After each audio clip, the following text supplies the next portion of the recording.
Muy bien. Muchas gracias, mi estimado River. Para mí, de verdad que es un gran honor formar parte de Udiápolis en la presente sesión académica. Gracias también por la presentación. De igual manera, felicito a todos aquellos que se están conectando en estos momentos mediante la presente videoconferencia, así como también a través del Facebook.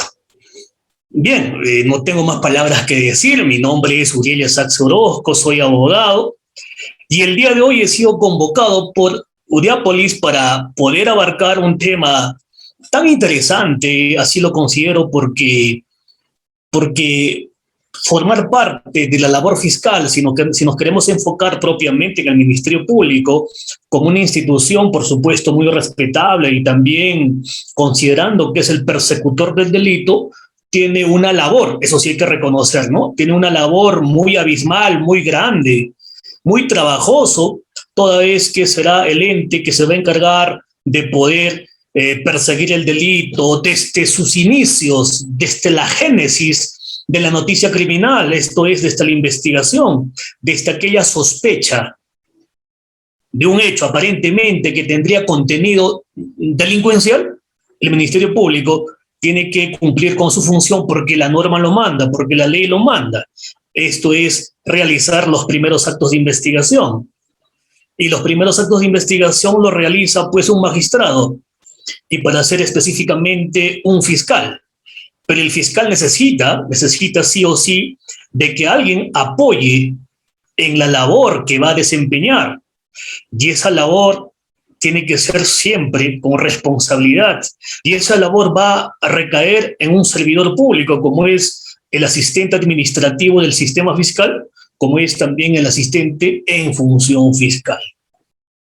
Es un trabajo de equipo, es un trabajo de hormiga, si queremos utilizar un término coloquial, que realiza el Ministerio Público con fines de poder investigar, con fines de poder procesar, con fines de más adelante poder representar a la sociedad en juicio si es que ha decidido formular un requerimiento de acusación y, por supuesto, si eso ha ocurrido, también está en la capacidad de poder defender su tesis en esta tercera etapa del nuevo modelo procesal penal conocido como el juicio oral. A veces nos hace pensar si el Ministerio Público está ya en un caso concreto en la etapa de juicio oral y está defendiendo su teoría del caso con fines de que se pueda conseguir una sanción punitiva para aquel sujeto que se habría comportado contrariamente al ordenamiento penal, o aquel sujeto que habría vulnerado derechos fundamentales ajenos, ejemplo, la vida, la libertad sexual, el patrimonio, la posesión, ¿no? Si nosotros queremos hacer un poquito más específicos en cuanto al bien jurídico patrimonio, o de repente haber tenido participación o vulnerado, violentado el patrimonio del Estado. Y ahí nos vamos a ubicar en delitos más específicos o especiales porque tenemos una fiscalía especializada como es de corrupción de funcionarios, quienes se van a encargar de poder realizar ciertos actos de investigación, procesar y representar a la sociedad en juicio. Esta labor, pues, no es tan sencillo, no es tan fácil, sino que se requiere, más allá de la capacitación, más allá de la capacidad profesional de un fiscal, de un asistente administrativo del sistema fiscal, de un asistente en función fiscal, también se requiere de cierta convicción. Y creo que eso es muy importante. La convicción para mí es como sinónimo de voluntad y de querer realizar ese trabajo que te asiste, ¿no? Bien, quien habla en algún momento formó parte del Ministerio Público y por mucho tiempo, casi 5 años, he tenido la oportunidad de desempeñar la labor modestamente de asistente en función fiscal y mucho más antes de este cargo también pude ver inicialmente cómo es que funciona esta institución cuando desempeñaba mi labor todavía aquella vez de cesigrista, ¿no? Cesigrista en Derecho, en el Distrito Fiscal todavía aquella vez, en el Distrito Fiscal de Cusco. Y de alguna manera, todo ese tiempo que estuve en el Ministerio Público he visto muchas cosas loables, aplaudibles, como que también hay muchas cosas que hay que superar. A la fecha, como bien me hizo la presentación Rider Jacinto, ha mencionado en el momento que soy abogado del Centro de Emergencia Mujer. Bueno, esto fue ya después de haber desempeñado esa modesta labor de ser asistente en función fiscal, más o menos para ubicarnos. Y también para que tenga relación con el tema que se me ha encomendado para el día de hoy. Bien, empecemos entonces. El tema que vamos a realizar el día de hoy, por cierto, es un seminario muy relacionado con el diplomado a futuro que se viene, como será, imagino que va a ser así, el diplomado, ¿no?, de asistente administrativo del sistema fiscal y el asistente en función fiscal en el marco del nuevo Código Procesal Penal, esto es el Código Procesal Penal de 2004, y yo lo veo un poquito más el tema enfocado, qué perfil académico, qué perfil laboral debería tener un asistente administrativo del sistema fiscal y un asistente en función fiscal para fines de desarrollar adecuadamente, eficientemente, ¿no?, la labor que se le va a encomendar. Además, hay que resaltar allí que el asistente en función fiscal, el asistente administrativo del sistema fiscal, será un servidor público que no va a tomar decisiones. Como su nombre indica, va a cumplir esa labor de ser un asistente y va a desempeñar su labor en función de su superior inmediato. Y si queremos ubicar al superior inmediato, será el fiscal. Este fiscal puede ser un fiscal adjunto provincial, puede ser un fiscal provincial, puede ser un fiscal superior. Toda la actividad que va a realizar va a ser supervisado por un fiscal. Claro que tiene el derecho a opinar, si quiero utilizar ese término, ¿no? Pero no tendrá el derecho, a decidir o a votar. Es muy distinto poder opinar y poder decidir o poder votar por una posición. Eso no lo va a tener, pero sí va a tener el derecho de poder sugerir, opinar, plantear. ¿Pero a quién? Ante su superior inmediato. El superior inmediato, llamado fiscal, dependiendo qué tan importante o qué tan puntual es la posición o el aporte de su asistente, podrá quizá tomarlo en cuenta. Tomarlo en cuenta absolutamente todo lo que ha hecho. O quizá relativamente. Porque no vaya a ser que por ahí, si bien es cierto, tiene una posición interesante, tiene una opinión jurídica, académica interesante relacionado con el caso, pero no lo vaya a parecer al fiscal que es pues algo incompleto, ¿no? Entonces de repente ahí va a perfilar, va a pulirlo. Si bien es cierto, dijo tales cosas que es muy interesante, pero hay que aunar algunas ideas más a esa posición. O de repente, lo contrario, absolutamente no toma en consideración lo que uno dice como asistente, lo que uno aporta, lo que uno propone como asistente. Podría parecerle al fiscal que no va, ¿no? No comparto tu opinión. Entonces debe tener una posición. Interesante es cuando sea de esa posición el fiscal y te justifique por qué no es de la posición tuya como asistente. Entonces, te va a explicar, va a argumentar su posición contraria a ti o la posición relativamente que te está aceptando. Te va a decir el por qué no, o el por qué hay que mejorar esta partecita. Es interesante. A veces ocurre en la práctica, pero como hay veces no ocurre, y esto es lo malo, Ese es lo malo, te dice que, bien, tú eres de la posición como asistente que debes formalizar un caso concreto. Pero el fiscal te dice, no, acá no se formaliza, aquí se tiene que archivar. Solo una palabra, dos palabras, tres palabras, se tiene que archivar. Pero, ¿cuál es el fundamento? La razón por qué debería archivar. Y de repente, y eso está muy mal, ¿no? No te lo dice. Esto ocurre en la práctica. Yo lo he vivido alguna vez como asistente en función fiscal. Como que también he visto que muy ejemplarmente explican el por qué estás equivocado, asistente. Y acaban mis argumentos contrarios a tu posición. Y finalmente terminas convencido, ¿no? Había pensado A, resolver de una manera A, y al fiscal no le parece que es lo correcto. Entonces te fundamenta, así no podemos resolver. Así que yo soy de esta posición B, y te fundamenta, te dice las razones, el por qué. Interesante, pues. Sin querer queriendo hubo un debate jurídico. Y esa buena práctica se debe resaltar en el Ministerio Público, porque eso construye, eso hace que la institución, Ministerio Público, Fiscalía de la Nación, se vea, ¿no?, como un ejemplo a seguir. Pero a veces ocurre lo contrario, te dicen que tienes que archivar y ni siquiera te dicen el supuesto de archivo. No te dicen, peor, las razones de archivo.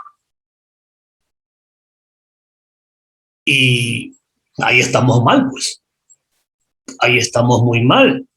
Y recuerden que el asistente administrativo, el asistente en función fiscal, es un potencial fiscal. Años adelante puede ser el mejor fiscal. Y finalmente, ¿quién se va a llevar las estrellitas o el elogio? Una institución llamada Ministerio Público, Fiscalía de la Nación. Entonces, aquí también se resalta cuán profesional eres como asistente, cuán profesional eres como fiscal. Y hay que desmembrar, hay que separarnos de ese pensamiento, de ese pensamiento del autoritarismo. Hay que cambiar el autoritarismo por liderazgo, porque en el Ministerio Público hay que ser líder, desde que eres asistente, y con mayor razón desde que eres fiscal. Tú vas a imponer con tus decisiones jurídicas, con tu razonamiento, con tus juicios en derecho, pero practicando el liderazgo. Eres de una posición que es contrario a la posición de tu colega, ¿no?, fiscal, a la posición de tu colega asistente, pero hay que explicarlo. El por qué no piensas igual que él, o el por qué no debería resolverse ese caso concreto como piensa él. Y cuando fundamentas las razones, los motivos, entonces, pues, creo yo, en mi modesta opinión, que eso es profesionalismo. Pero si no dices el por qué y te encierras en que sí o sí se tiene que tomar esa decisión, y te pregunta el asistente, ¿pero por qué, doctor? ¿Por qué debería ser así? Y de repente hasta te incomoda la pregunta, entonces ahí pues estamos practicando, creo yo, el autoritarismo. El asistente en función fiscal, el asistente administrativo va a actuar por temor. Porque si no actúa como dice el fiscal, de repente hasta su propia plaza está en juego, no lo van a ratificar. Bueno, eso era antes, ¿no?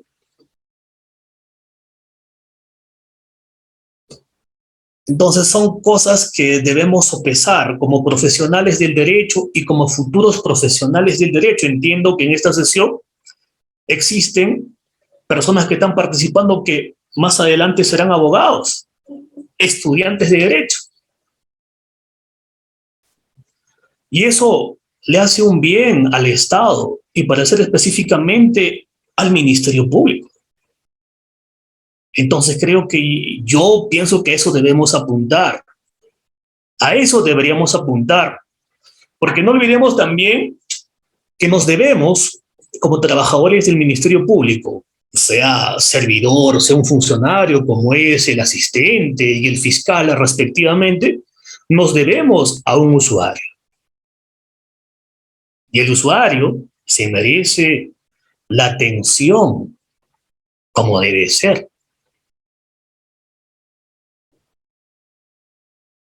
Hay muchas cosas que poder analizar, pensarlo muy bien, si queremos que nuestras instituciones en nuestro país, como es el Ministerio Público y como otras tantas que existen, sean pues bien vistos,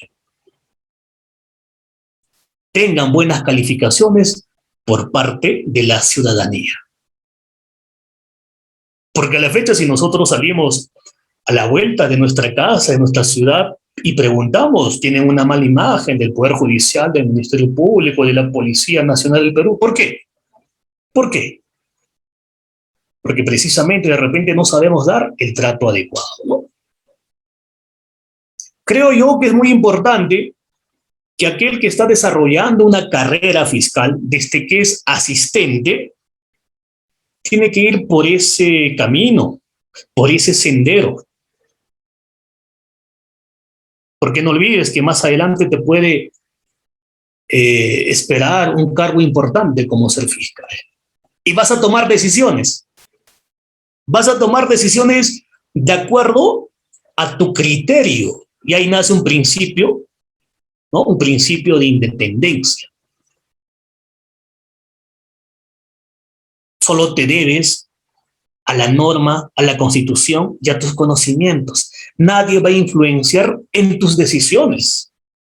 Si para ti es correcto y corresponde requerir o formular una prisión preventiva en un caso concreto, hazlo.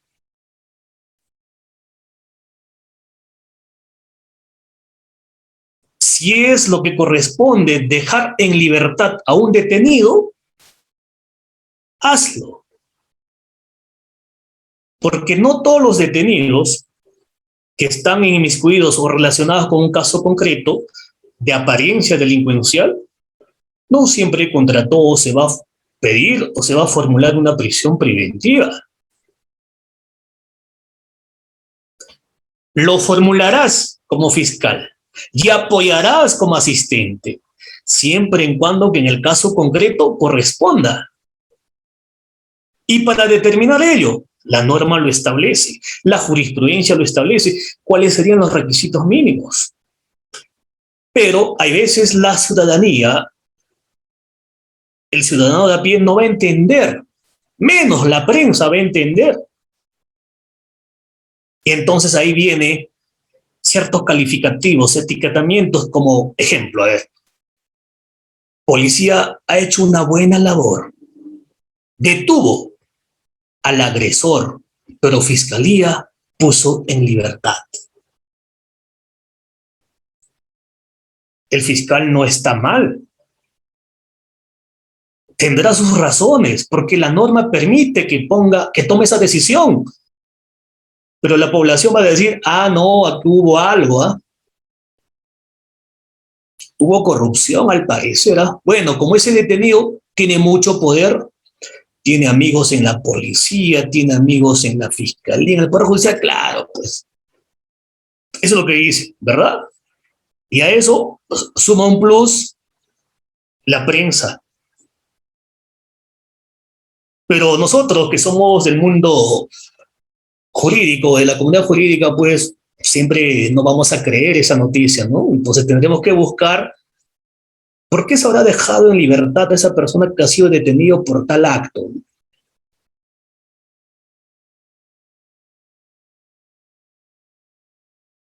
Y entonces ahí habrá una respuesta. Pero a veces no ocurre eso. Hay veces los operadores de la justicia, Poder Judicial, ¿quién lo representa? El juez, ¿verdad? Ministerio Público, el persecutor de delito, ¿quién lo representa? ¿O quién es el máximo o notorio representante? El fiscal. ¿Quién está a cargo del orden interno? La policía. A veces pasa o ocurre una situación de que alguien se detiene, después se pone en libertad y ya estamos pensando en lo peor. ¿Algo pasó? ¿Se corrompió? ¿Se pagó? Ese pensamiento en la comunidad jurídica, estudiantes de derecho, abogados, yo creo que ya no debería existir, ¿no? Porque no vamos a creer en lo que dice alguna información en algún medio de comunicación, sea escrito, hablado o en las redes sociales. Hay que buscarle pues la razón, el motivo. Hay que indagar un poquito más. Sé que es difícil porque no vas a poder llegar a la información en sí. Esa información en sí concretamente se encuentra pues bajo la custodia del Ministerio Público. Y si tú eres un tercero ajeno a un hecho que se está investigando, no te van a permitir llegar a la información porque no olvidemos que hay un principio, ¿no? El secreto de la investigación. Solamente las partes, agraviado e imputado o sus respectivos abogados, en caso lo hubiera, tienen derecho a acceder a los actuados de una investigación. Solo ellos. El testigo no puede. Pero bueno, hay cosas que se tienen que superar en nuestro sistema de administración de justicia. Es preocupante, claro que sí, pero yo me alegraría si es que estamos yendo por un buen camino. Conforme pase el tiempo, se van mejorando algunas cosas que hemos identificado como que está muy mal, hay que corregirnos. Y siempre resaltando que el Ministerio Público pues, es una institución muy importante. Es el persecutor del delito. Está en los representantes del Ministerio Público en demostrar si es que una persona es corrupto, no es corrupto. Si es que una persona es asesino o no es asesino. Si es que una persona es agresor en sus diferentes contextos, física, psicológica, agresor sexual, etc. Eso no es. Esa labor no es sencillo. Y ahí nacen los actos de investigación. Los actos de investigación que tiene que realizar el Ministerio Público tienen que ser pertinentes, útiles, conducentes, ilícitos.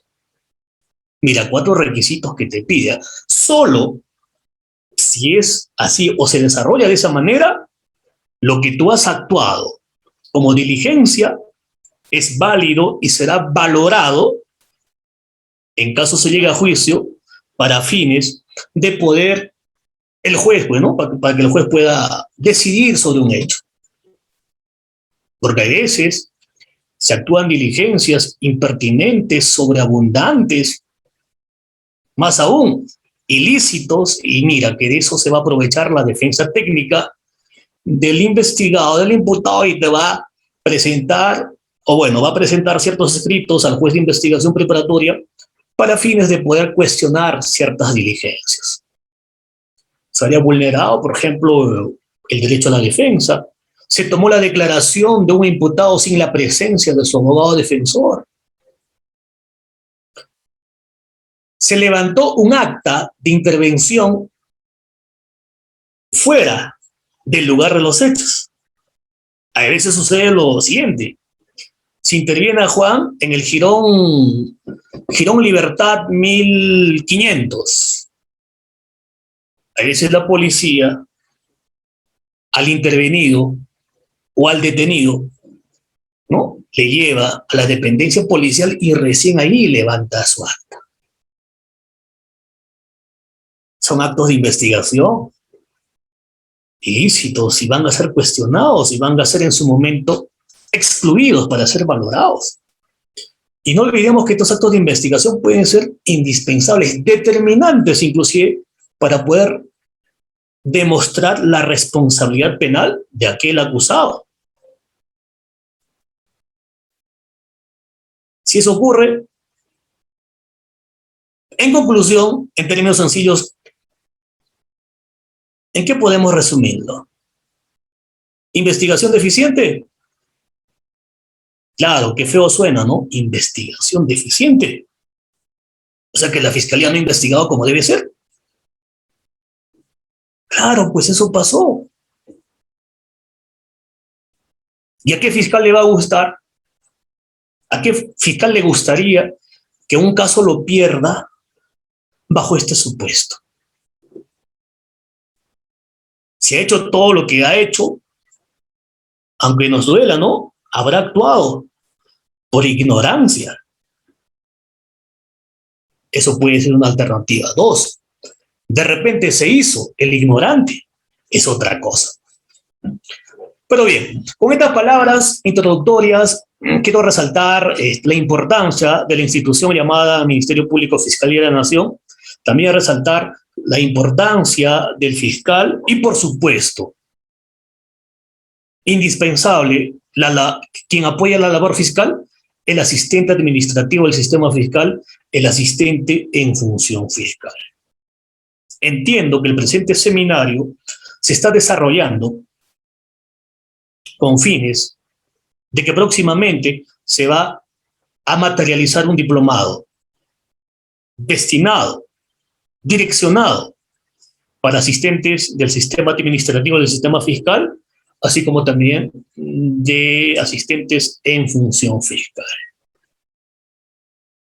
Vayamos, entonces, ¿cómo una persona que tiene aspiraciones de formar parte del Ministerio Público como asistente, no importa que sea asistente administrativo o sea asistente en función fiscal, cómo debería armar o crear su CV o currículum vitae?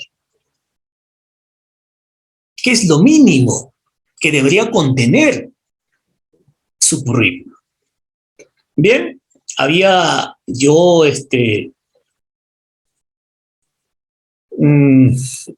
realizado algunas diapositivas para fines de que nuestra actividad del día de hoy sea un poco más dinámico, y voy a compartir. Por favor, me gustaría que a través de la caja de comentarios de la videoconferencia me puedan confirmar si es que se ve o no se ve, ¿no? Para fines de poder continuar con nuestra sesión del día de hoy.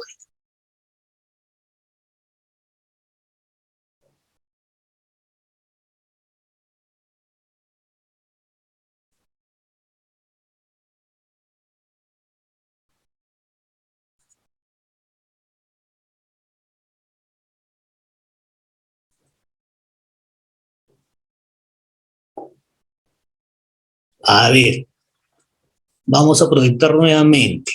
Ya. Por ahí ya vi respuestas en el sentido de que sí se ve. Muy bien, vamos a continuar entonces.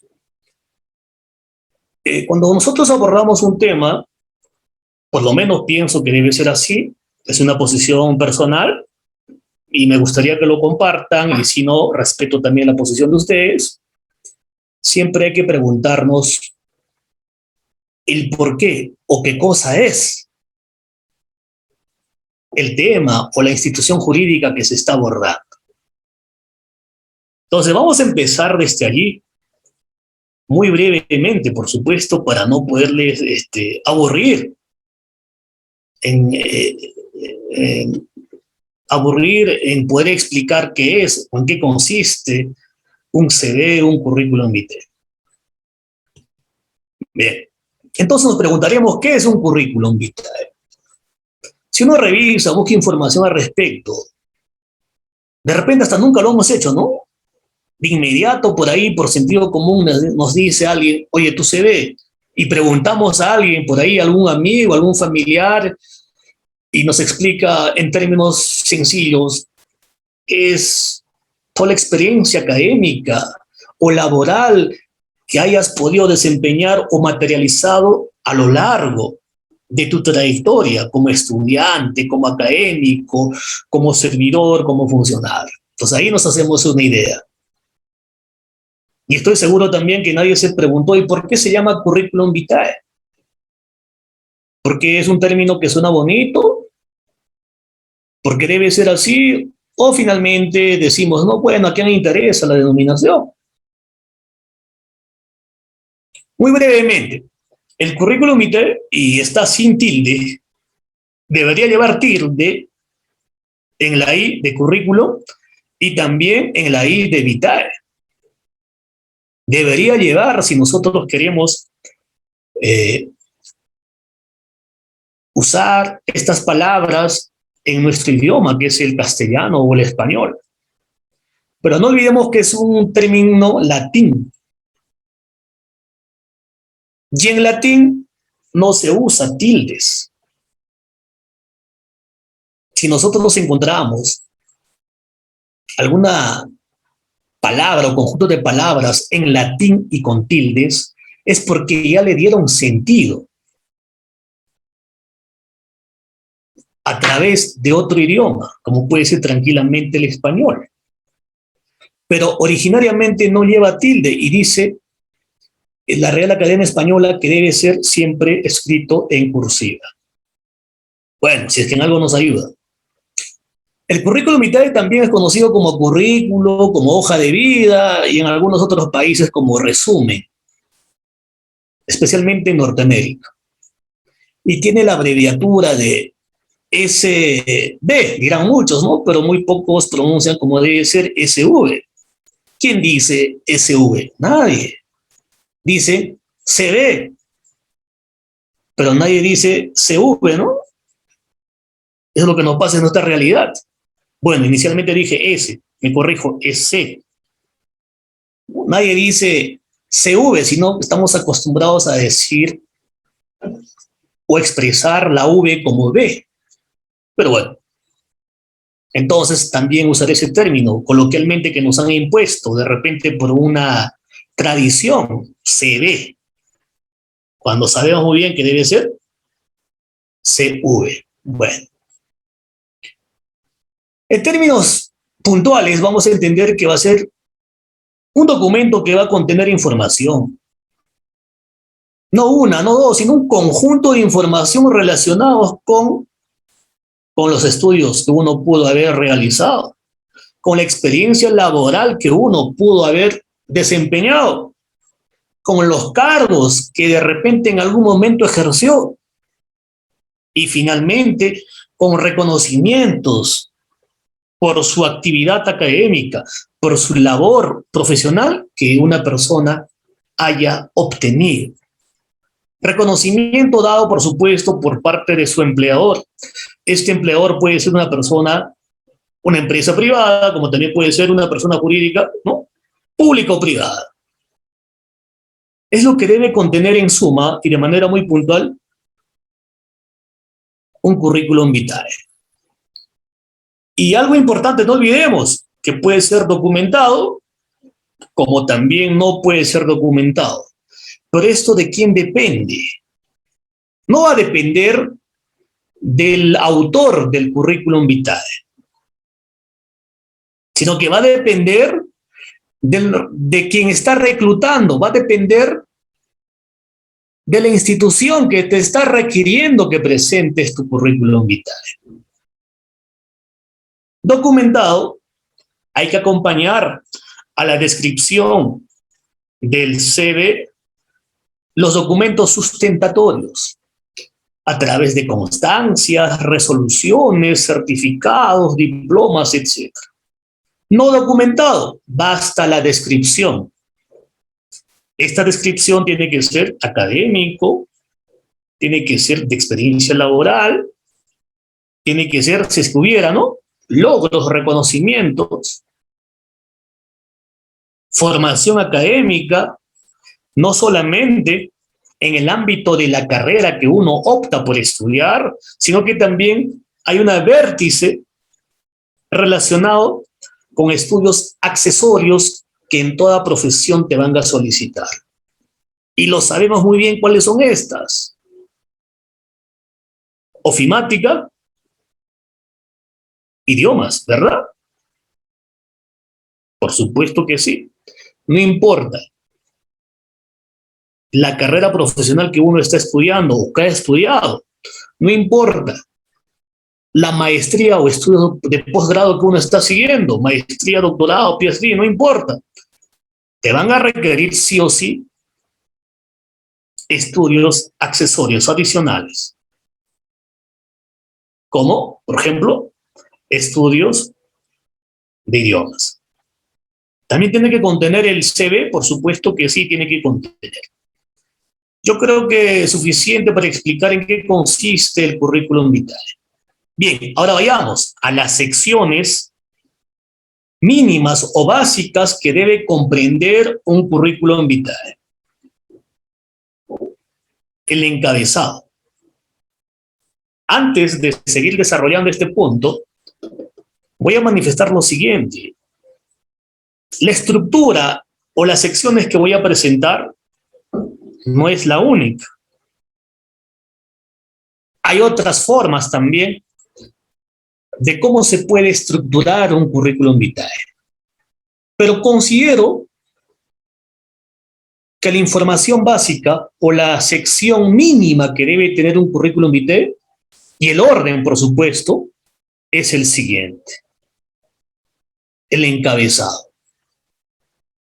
En el encabezado tiene que ir los nombres y apellidos del autor del CV, por supuesto, la foto, la dirección, el teléfono, el correo electrónico, y en rojita otros, como qué, edad, nombre de tus padres, podría ser, pero se recomienda que basta la identidad, basta una foto, aunque la foto es algo facultativo, por lo menos en nuestro país, en Perú, es casi obligatorio. Muy difícilmente no te van a solicitar una foto en tu CV. Por ejemplo, en Estados Unidos hay un sector que dice que sí, es necesario que todo CV se debe presentar con la fotografía del autor de ese CV.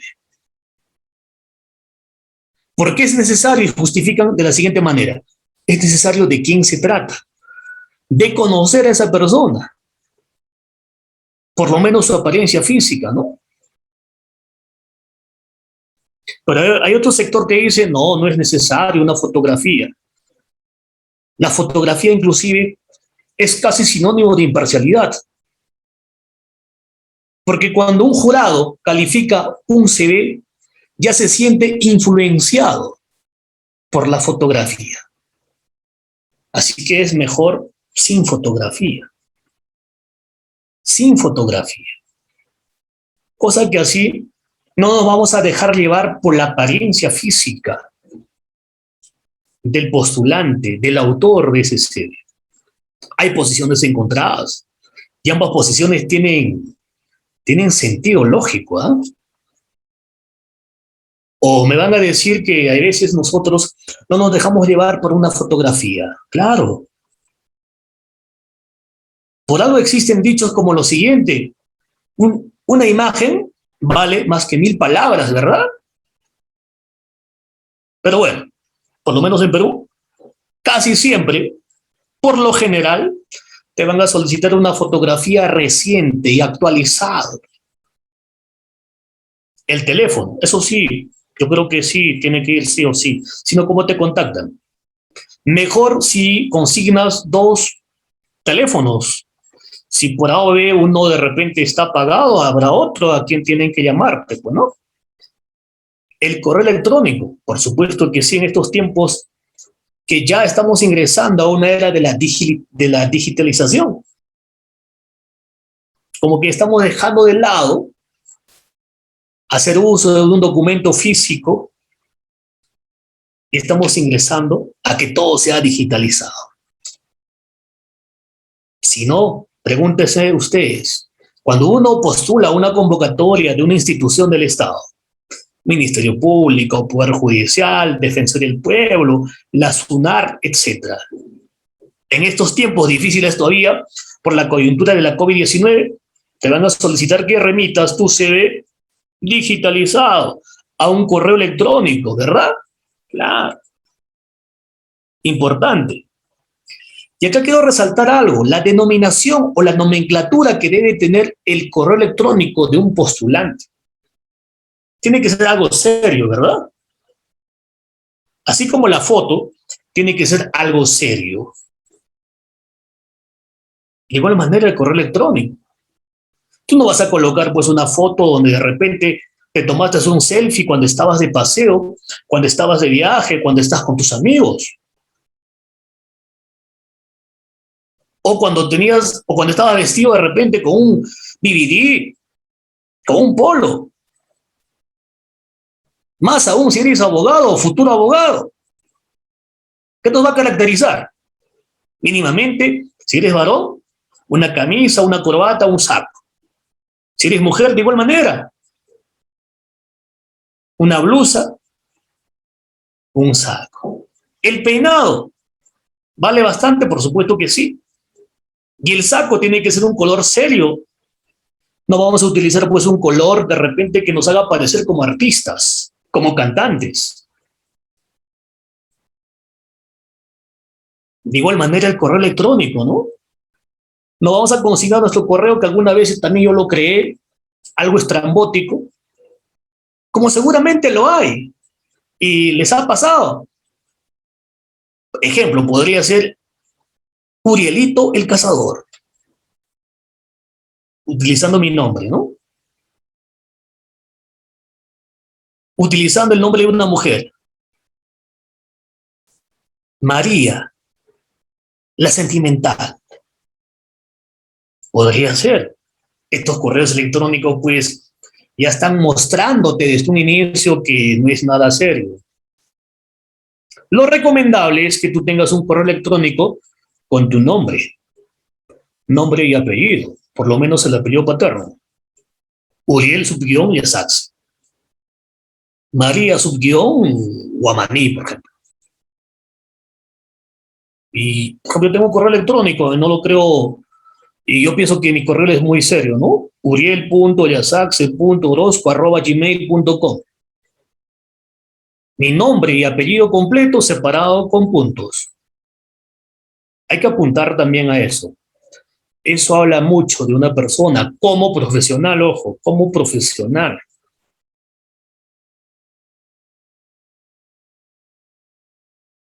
Ya no es necesario, ya no es necesario que pongas nombres y apellidos, dos puntos seguido, Uriel Sax Orozco. Ya no. De frente, Uriel Sax Orozco. Ya no es necesario dirección, dos puntos seguido, Girón, Avenida tal. Ya no, de frente la dirección. Ya no es necesario que pongas cel o celular, dos puntos seguidos y escribes ahí tu número, ¿no? 984-597-600. Ya no, de frente al celular. De igual manera con el correo electrónico. Eso es lo que se recomienda. Ya no estamos pues en aquellos tiempos cuando de repente era un estudiante de primaria, tienes que poner todo ello, ¿no? Claro, con fines de aprender, con fines de ordenarnos, se hacía todo ello. Ya estamos hablando de profesionales o de cuasi profesionales a punto de obtener su título de abogado. ¿Qué más? Fuera del encabezado. Un resumen general, un resumen global de tu preparación académica, de tu experiencia laboral. Importante, por supuesto, consignar el grado académico que tienes. ¿Eres abogado? ¿Eres bachiller? ¿Eres maestro? ¿Eres doctor? Etcétera. Historia laboral, de manera muy puntual. ¿Dónde laboraste? Podría ser, a ver, de ejemplo, ¿no? O sea, si griste en el Ministerio Público, coma, asistente en función fiscal en el Ministerio Público. Bueno, si que tú estás presentando tu CV para el Ministerio Público, ya no es necesario pues que menciones en el Ministerio Público. Bastará sasigrista, bastará asistente administrativo del sistema fiscal o asistente en función fiscal.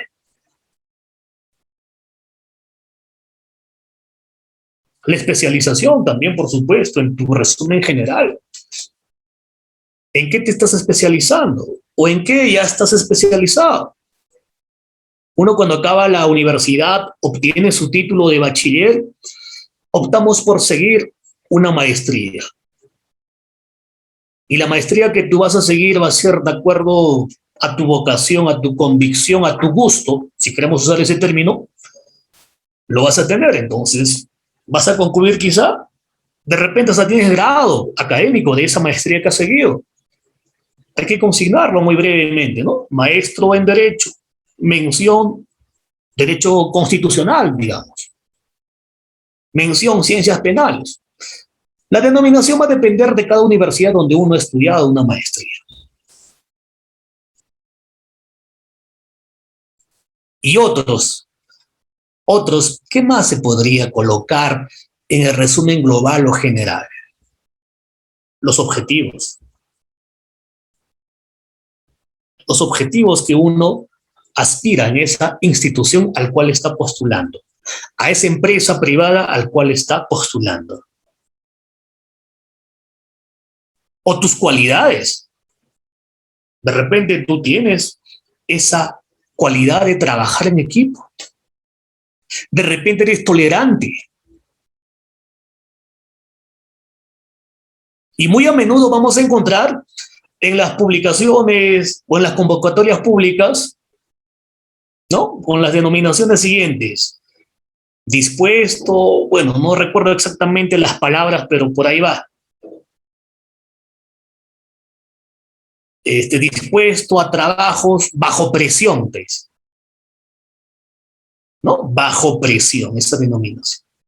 Podrías colocarlo si te parece interesante. Pero eso va a depender de la institución al cual uno está postulando. No olvides, ¿ah? Es conciso y es concreto. Ello no debe exceder las 5 o 4 líneas.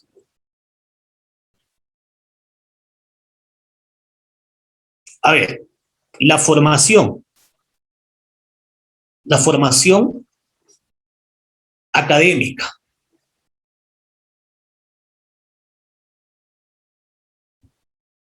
Pero en este punto, ya que más antes había mencionado, también respecto a la formación académica o el grado académico, hay que evaluar en este punto dónde has estudiado.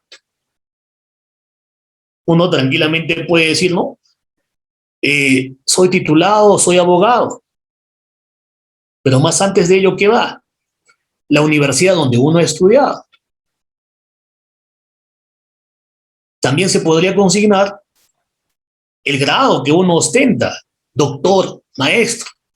Pero ¿dónde lo has estudiado? Es importante el tiempo, o sea, la fecha en cual has estudiado. Eso es importante. La experiencia laboral. Vuelvo a recalcar, por favor, la estructura o las secciones que estoy mencionando, que todo se ve, mínimamente debe tener, ¿ya? No es que sea regla general, sino mínimamente debe tener. Había dicho, en primer lugar, encabezado, resumen general, formación académica, y ahorita estamos en la experiencia laboral. En la experiencia laboral o en esta sección o en este extremo de la experiencia laboral, pues habrá que mencionar el recorrido, el interlaboral que tú has tenido. Y eso incluye voluntariados, prácticas preprofesionales, prácticas profesionales, servicios profesionales prestados como servidor, por ejemplo, un asistente administrativo del sistema fiscal. Un asistente en función fiscal es un servidor, pero podría ser que el titular de ese CD haya desempeñado su labor como fiscal. Entonces ya no será un servidor, sino será un funcionario. Y algo puntual para distinguir un servidor de un funcionario es simple. Quien decide, quien toma decisiones, es un funcionario. Quien recibe, quien materializa decisiones encomendadas es el servidor. El asistente en función fiscal realiza actividades que su fiscal le ha dispuesto, le ha encomendado, bajo supervisión. Un asistente proyecta providencias, disposiciones, requerimientos, pero bajo la supervisión o revisión del fiscal. Un asistente concluye con su proyección, tendrá que mostrarle, enseñarle a su fiscal, y el fiscal dará finalmente el visto bueno, ¿no? Ya ve que no decides, pero sí puedes proponer, sí puedes opinar, pero finalmente no tienes la decisión. Pero el fiscal sí va a decidir. Y de fondo, él sabe cuándo y cómo dejar en libertad a un detenido. De repente se equivoque, pero bueno, puede decidir. Él sabe cuándo y cómo disponer la apertura de una investigación preliminar, formalizar una investigación, formular requerimientos como medidas coercitivas personales, como puede ser la prisión preventiva, detención judicial, etcétera. Como también medidas coercitivas reales, ¿no? Que tienen que ver con el patrimonio. Un embargo, un secuestro conservativo, etcétera. Está decidiendo de fondo, de acuerdo a los actuados, de acuerdo al desarrollo de la investigación, de acuerdo al caso concreto. Siempre he sido de la idea, un caso, por más parecido que sea a un caso que se ha suscitado hace una semana, siempre son diferentes. Por más que Juan y María hace una semana agredió con puñetes y puntapiés a su conviviente, este hecho muy similarmente se puede presentar cuando Alberto agrede a su conviviente también, ¿no? A su conviviente, digamos, a ver, Justina, también con puntapiés y puñetes. Los sujetos en ambos casos son convivientes. La forma de agresión en ambos casos son con puntapiés y puñetes. En ambos casos, el presunto delito que estaría cometiendo el agresor dependerá del certificado médico legal, pero vamos a pensar que no supera los 10 días, será agresiones en contra de los integrantes del grupo familiar, artículo 122-B del Código Penal.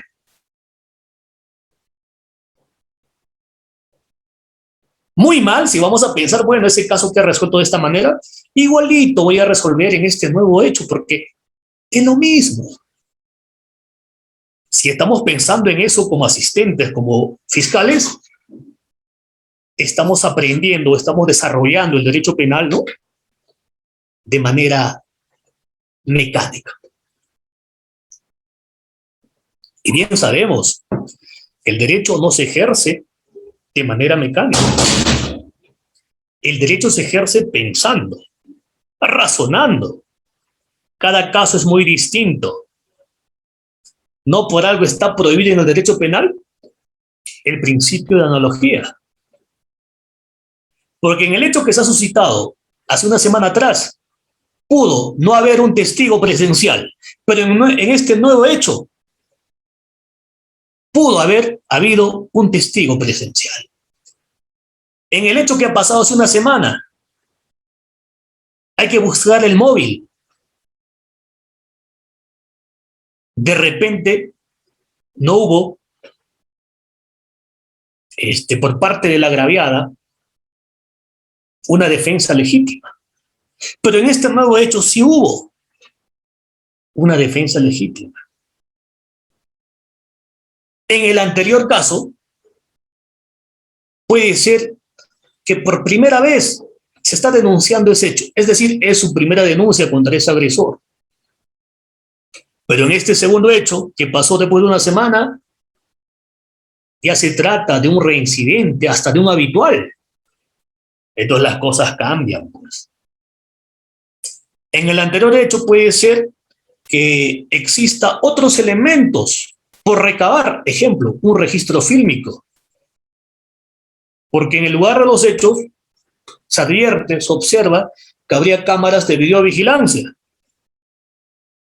Pero en este nuevo hecho que ha pasado después de una semana, que parece tan similar, ocurrió en un lugar desolado, en un caserío. No pasó en la ciudad. En un caserío, difícilmente vamos a encontrar cámaras de videovigilancia, pues. Ahí está. ¿El por qué? Que en cada caso concreto hay que pensar, hay que razonar para resolver ese caso, para inclusive disponer actos de investigación. Si alguna vez de niño tú has soñado ser detective, yo creo que de grande te toca ser fiscal.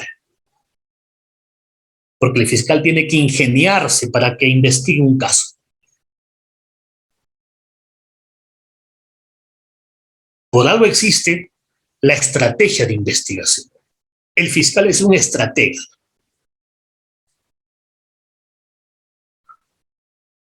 Eso mínimamente tiene que estar, pues, como valor inmerso en la función fiscal. Y con mayor razón, en el futuro fiscal que va a ser el asistente, ¿no? Pero hay veces carecemos de estos valores y no lo tenemos. Y cuando carecemos de estos valores, investigamos por investigar, trabajamos por trabajar como asistentes o como fiscal. ¿Qué me importa? ¿Acaso es mi caso? ¿Acaso mi familia o yo soy el agraviado? ¿Qué ya pues? ¿Ocurre? Claro que ocurre. Y nadie me va a negar que lo que estoy diciendo es ajeno a lo que a veces sucede. Pero bueno, está en tu conciencia. Por eso hablo de profesionalismo. El profesionalismo tiene que ver con la conciencia de cada persona que desempeña una labor. Tú eres muy responsable como asistente en función fiscal. Tú eres mucho más responsable como fiscal. No vaya a ser que por tu mal actuar o por tu desidia un caso quede impune. Y bueno, si tienes conciencia, probablemente pues te remueva la conciencia. Y si no, si eres frío, aquí no pasó nada, ¿verdad? Bueno, aprovechando también haciendo una crítica, pero esta crítica que hago es constructiva, por favor, no lo vayan a tomar a mal. Yo respeto mucho al Ministerio Público porque ha sido mi casa. Y va a ser mi casa probablemente más adelante, quién sabe. Solo que salí con fines de experimentar otras labores relacionadas con la administración del derecho.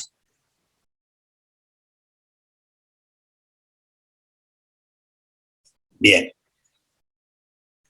Entonces, en la experiencia laboral tiene que ir ello, ¿no? En ese rubro, en esa sección. Además, es necesario precisar el cargo y funciones y logros o reconocimientos que uno pudo haber obtenido de repente, pues cuando el CECIG ha sido reconocido como el mejor CECIGrista del año 2015 o 2018, etcétera, que a veces lo hay. Eso va a depender de cada distrito fiscal. O de repente ha sido reconocido por la Fiscalía de la Nación como el mejor fiscal en producción.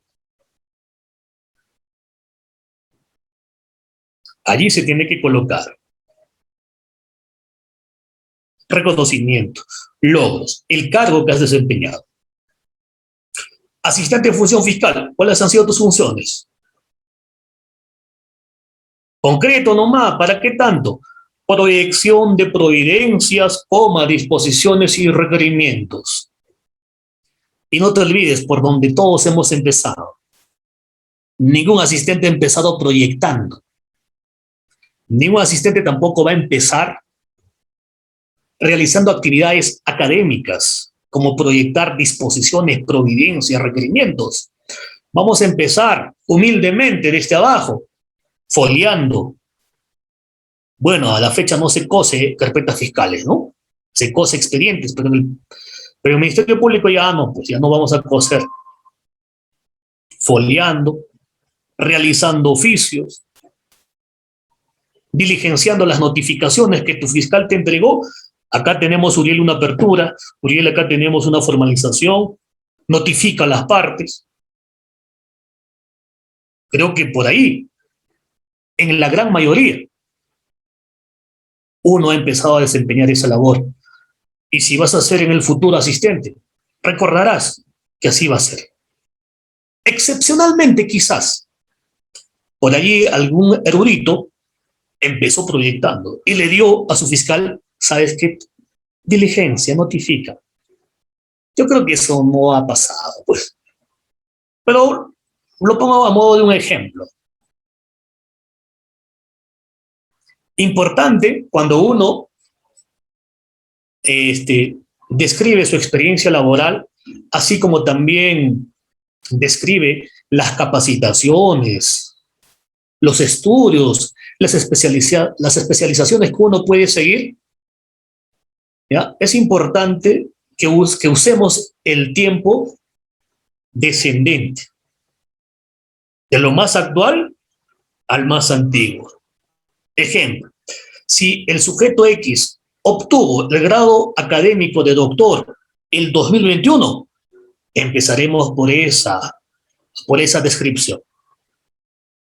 Después, para ser doctor, previamente, sí o sí, ahora te solicita que tienes que tener grado de maestría, ¿no? El grado de maestro. De repente, el grado de maestro lo obtuvo aquel estudiante del doctorado, que por cierto es doctor, en el 2000, a ver cuánto, 2015 se me ocurre. En segundo lugar, entonces, el grado de maestro, ¿no? Y sacó su título profesional en el 2014, 2013. Obtuvo su grado académico de bachiller en Derecho y Ciencias Políticas el 2012 y 2011. Se tiene que usar el tiempo descendente, de lo más actual a lo más antiguo.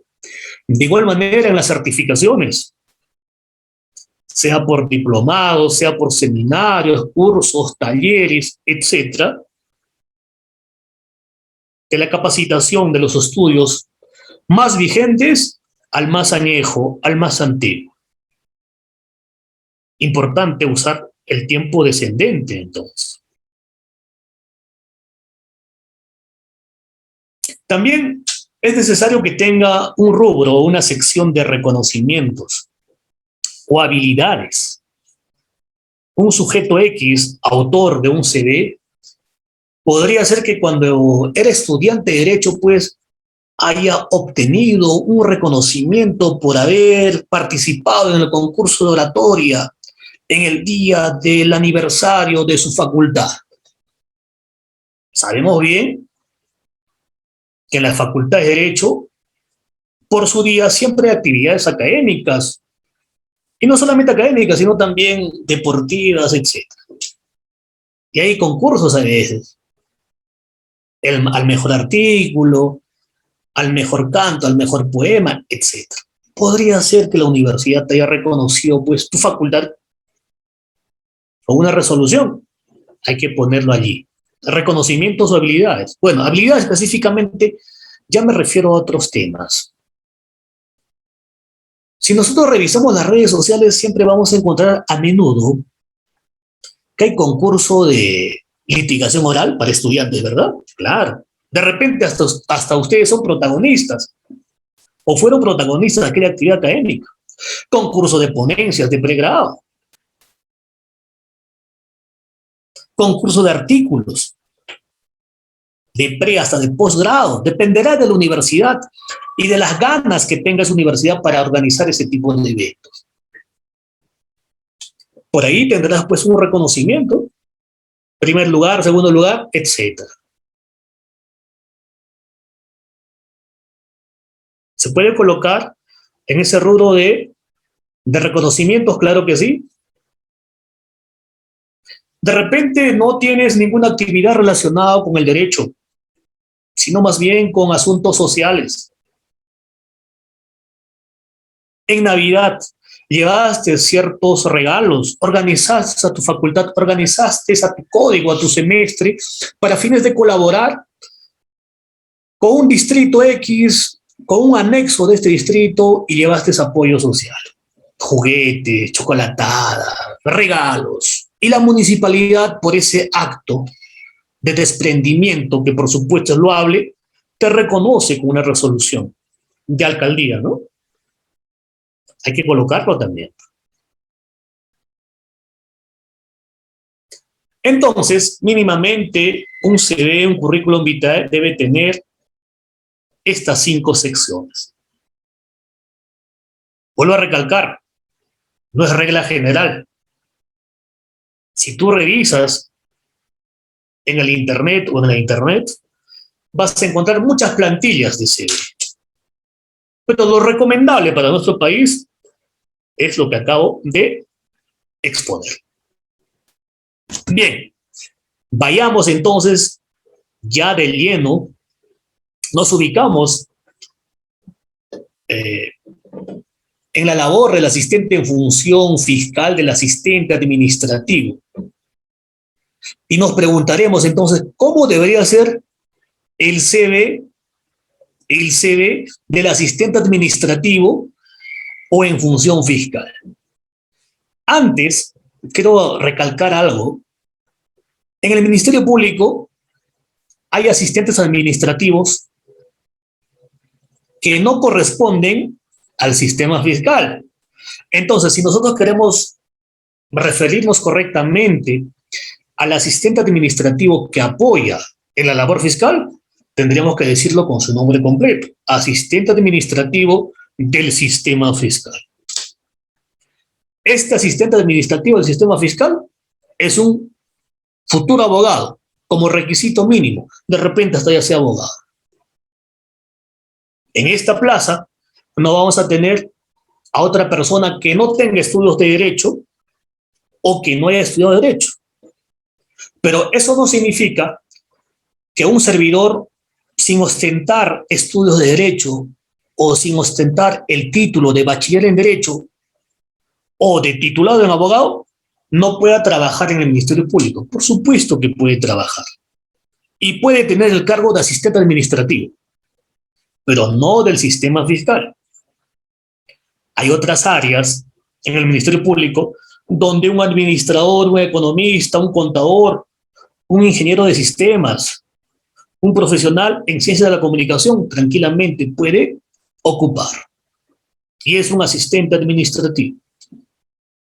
En el área de notificaciones, tenemos personas que se dedican pues a esta actividad, ¿no?, de las notificaciones. No te van a requerir sí o sí que presentes estudios de derecho. Basta con haber terminado la secundaria o tener estudios técnicos. En el área de conducción, que también técnicamente la denominación es asistente del conductor, del chofer, es un asistente de conducción. No lo vamos a requerir que tenga estudios en derecho. En el área, de imagen del Ministerio Público, sea cual fuese el distrito fiscal, siempre vamos a tener el área de imagen, de audio e imagen. Allí vamos a tener asistentes, claro, pero ¿serán estudiantes de derecho? No. De preferencia van a ser profesionales que han seguido la carrera profesional de ciencias de la comunicación.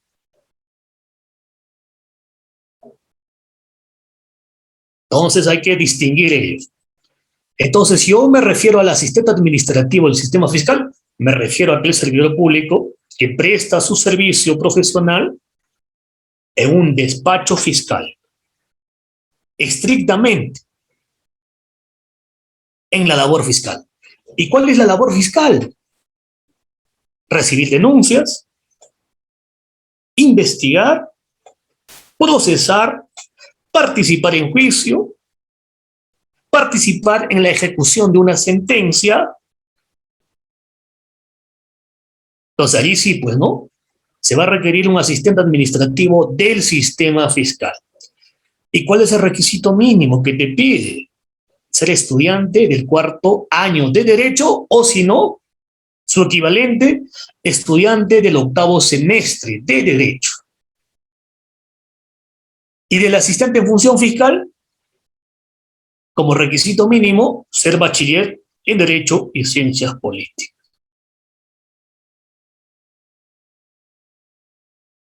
Ello ya tenemos que distinguir desde un inicio. Entonces, bajo lo ya indicado, nos olvidamos de la estructura del CV antes desarrollado. ¿Y por qué está en rojita? Es por algo. Yo había desarrollado mucho más antes la estructura de un CV, ¿no? Un CV se puede presentar a una entidad privada, se puede presentar a una entidad pública como es el Ministerio Público. Ello con fines laborales, con fines de postulación a un puesto laboral. Pero también se puede presentar un CV para fines académicos, para que te otorguen una beca. Entonces, aquí aclaro algo. La estructura que había desarrollado mucho más antes es viable o no sirve para asuntos de solicitar becas, si es que se trata a nivel académico, y si es que se trata a nivel laboral, para fines de postular a una entidad particular. ¿Y por qué no sería útil para postular a una entidad pública con fines laborales? Los que tienen la experiencia postulando, los que ya postularon y pudieron lograr una plaza vacante, en estos tiempos no te van a pedir un CV, no te van a pedir que presentes tu CV. ¿Qué te van a pedir? Señor, en nuestra página web de nuestra institución está el formato de hoja de vida, el formato de CV o el formato de resumen, etc. O el formato de currículum o de currículum. Ahí está. Tienes que llenar ese formato, ¿verdad? Si uno postula y revisa a las convocatorias que el Ministerio Público está ofreciendo, ¿no? Ahora con la convocatoria CAS por suplencia y temporal, vamos a ver que allí no te van a solicitar un currículum de acuerdo a tu posición o a tu criterio, sino te van a decir, llena esta ficha, anexo tal, hoja de vida o resumen de hoja de vida. Allí está qué cosa, tu formación académica, estudios en ofimática, en idiomas, capacitaciones, etc. Entonces, por eso nos olvidamos de la estructura del CV para asuntos laborales cuando uno pretende ocupar una vacante en el sector público. Y el mejor ejemplo que les pongo son las convocatorias del Ministerio Público.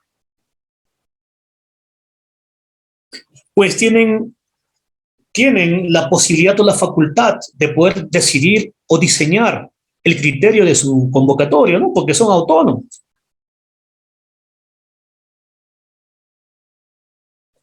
Bien. Pero esto no significa que se va a trastocar el perfil referencial y requisitos. El hecho que nos imponga, porque es una imposición, una hoja de vida, un formato de hoja de vida, no significa pues que no vamos a colocar el perfil referencial, los requisitos, porque inclusive ya la convocatoria te está diciendo, nosotros queremos un profesional que cumpla ciertos requisitos, cierto perfil, y nos dice estudiante de Derecho, bachiller en Derecho, capacitación en las áreas del derecho penal, procesal penal, constitucional, administrativo, etc. Y todavía nos dice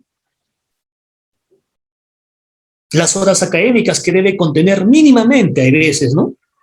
Un diplomado, un certificado, etc. Así podemos encontrar, así podemos encontrar las convocatorias que se susciten en la realidad por el Ministerio Público. El asistente administrativo sistema fiscal. Mira, el día de hoy traje, no, estoy proyectando una convocatoria lanzada por el Distrito Fiscal de San Martín para el cargo de asistente administrativo, entre paréntesis, sistema fiscal, ahí nos está colocando.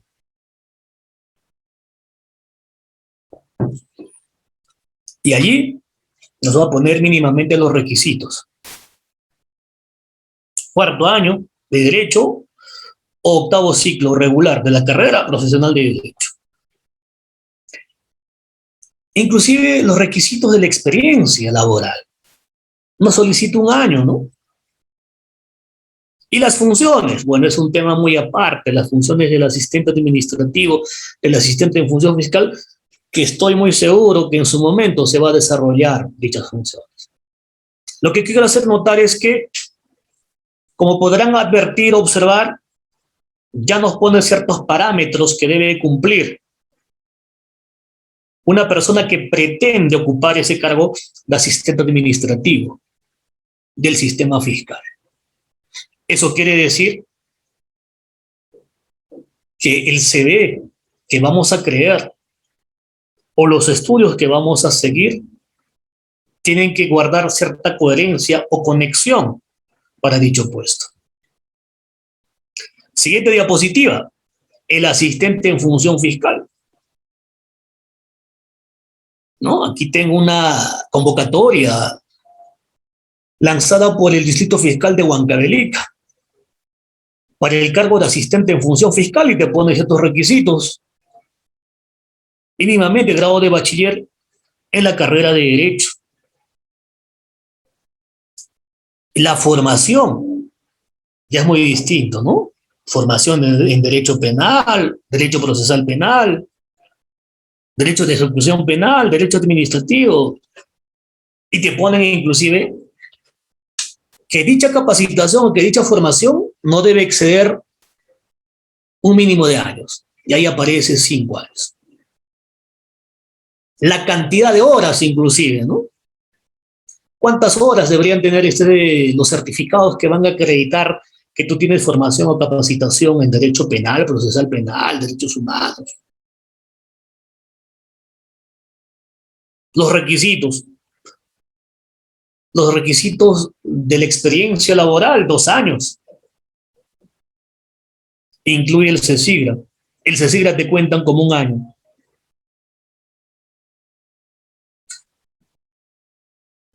Eso quiere decir, si uno aspira a ser asistente administrativo del sistema fiscal, asistente en función fiscal, tenemos que tener pues un currículum vital acorde a las exigencias de una institución. Muy a menudo pasa lo siguiente, y este es un consejo que te voy a dar. A veces tenemos la costumbre de realizar CVs ya cuando vemos una convocatoria y de acuerdo a lo que está solicitando esa convocatoria. Recién en ese momento nos esmeramos a crear nuestro CV. Y hay veces, no sé si les habrá pasado a ustedes, alguna vez me pasó a mí, el tiempo es insuficiente. Te gana el tiempo y finalmente no logras presentar tu CV. ¿Eso pasa? Por supuesto que sí. Entonces, ¿cómo podemos evitar estas cosas? Que, por cierto, seguramente a muchos, pues, les deja, ¿no? Sorprendidos, impotentes. Les jugó una mala pasada el tiempo, no te alcanzó, no has terminado de crear tu CV. ¿Eso por qué ocurre? Porque probablemente estemos practicando, pues, un mal comportamiento con respecto de cómo deberíamos crear nuestro CV. Ojo, el CV que tú vas a crear es solo para esta institución, Ministerio Público. Pero de repente quieres postular al Poder Judicial, ¿no? Para asistente también el Poder Judicial y va a ser otros los criterios que te van a solicitar. Inclusive tienen otro formato muy distinto al Ministerio Público para que puedas llenar tu hoja de vida. El procedimiento de postulación, el procedimiento de presentar tu currículum. Y así podemos encontrar distintos criterios en cada institución.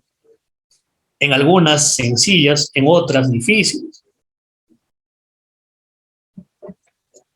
Entonces yo sugiero que todo profesional debería tener un currículum tronco, común, base o también si quieres llamarlo general. Porque los profesionales, ya, vamos a poner el ejemplo, los profesionales en derecho o los futuros profesionales en derecho,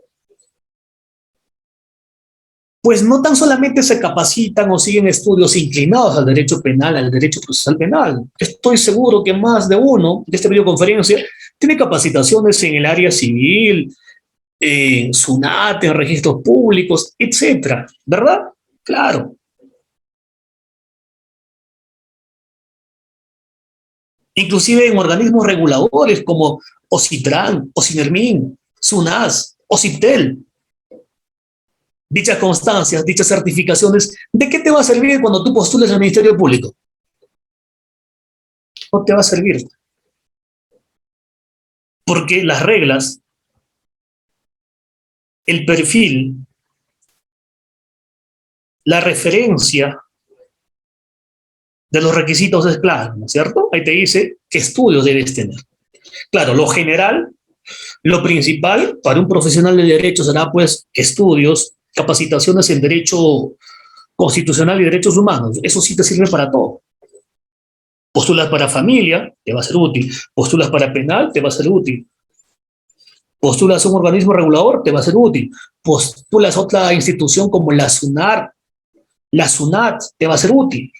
No olvidemos que la Constitución Política del Estado, ¿no?, es un código fundamental, base, es la norma fundamental.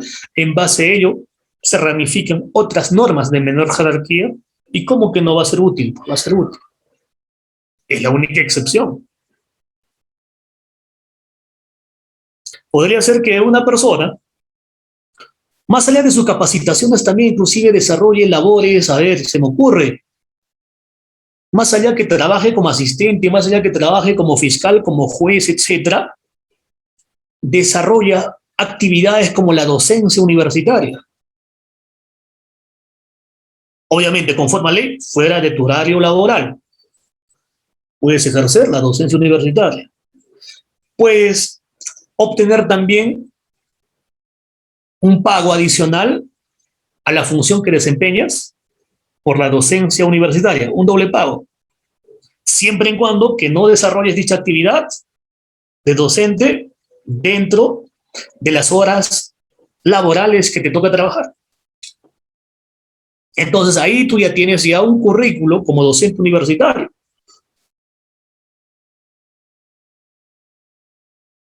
¿Te servirá este rubro de docente universitario para que postules a la SUNAT, a la SUNAT, para que postules al Ministerio Público? Como asistente me refiero. No, pues. Entonces tú no vas a colocar dichos documentos cuando vas a postular a dichos cargos. Será útil cuando postules de repente para cubrir una contrata de docente en una universidad X. Hasta tendrás capacitaciones relacionadas con la docencia universitaria. Será útil cuando aspires a concursar bajo el concurso de méritos para ser magistrado. Juez fiscal tendrá ciertas bonificaciones dependiendo de la cantidad de años.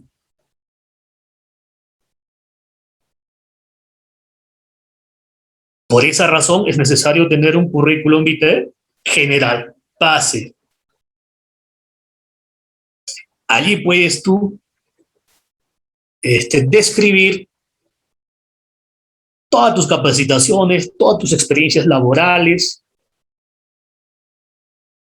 sin importar la especialidad inclusive.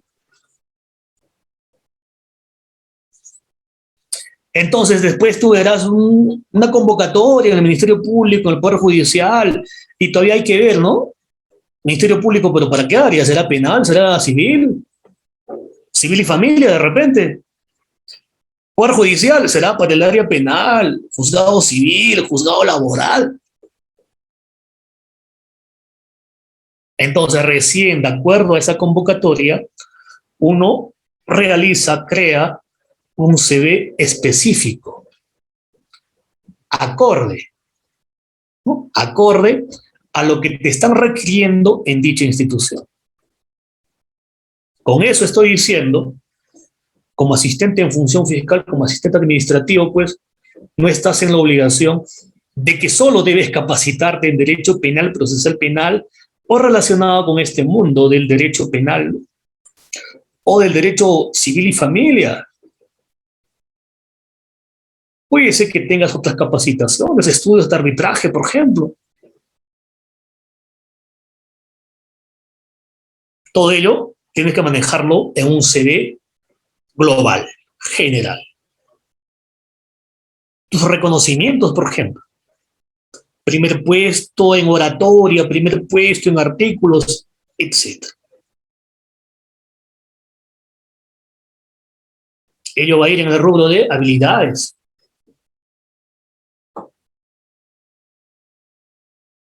Hay que tener en consideración todo ello. Bien, ya para terminar, simplemente exhortar o sugerir, creo que es el término correcto, si uno aspira a ser asistente administrativo del sistema fiscal, aspira a ser asistente de función fiscal, hay que tener capacitaciones pues en este rubro que nos solicita dicha institución. Muchos pueden tener su constancia de CECIGRA, muchos pueden tener su constancia de un voluntariado, como que también muchos no pueden tener dichas constancias antes referidas. Eso no significa que por el hecho que no tengas, ejemplo, constancia de CECIGRA, jamás vas a poder pertenecer al Ministerio Público. No. Es un plus. ¿Cómo te cuenta? Como un año de experiencia, ¿no es cierto? Ahí dice las bases. El CECIGRA te cuenta como un año de experiencia. Para eso sirve.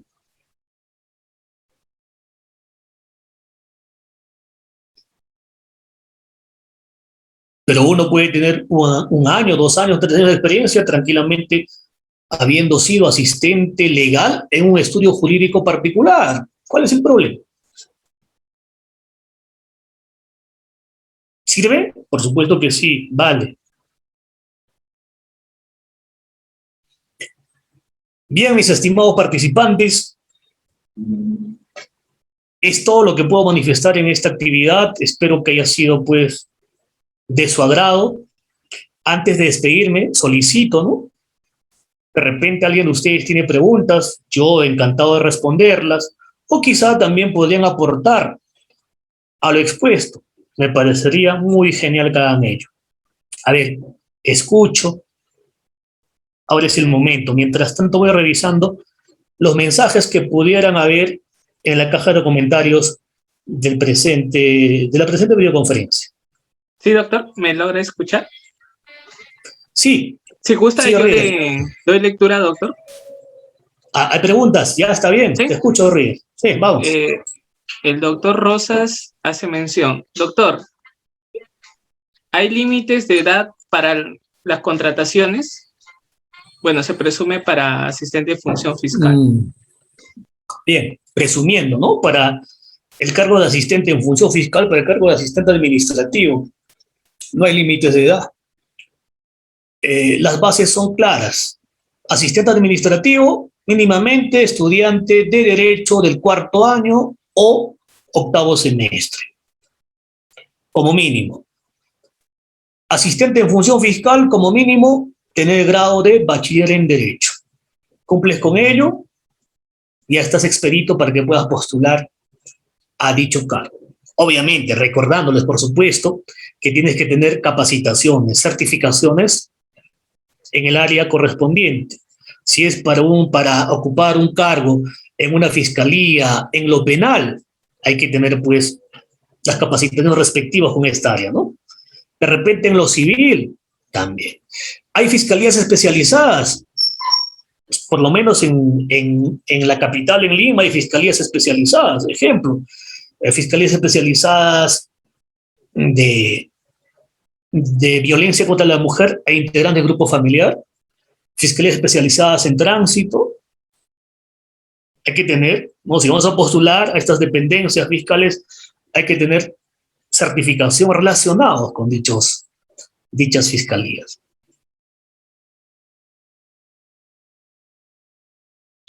Doctor, una pregunta. Los practicantes y de muchas veces en algunas fiscalías que llegan como practicantes como apoyo, pues tienen en algún momento la posibilidad con experiencia y claro, presentando todos sus documentos, poder algún momento postular a sede fiscal.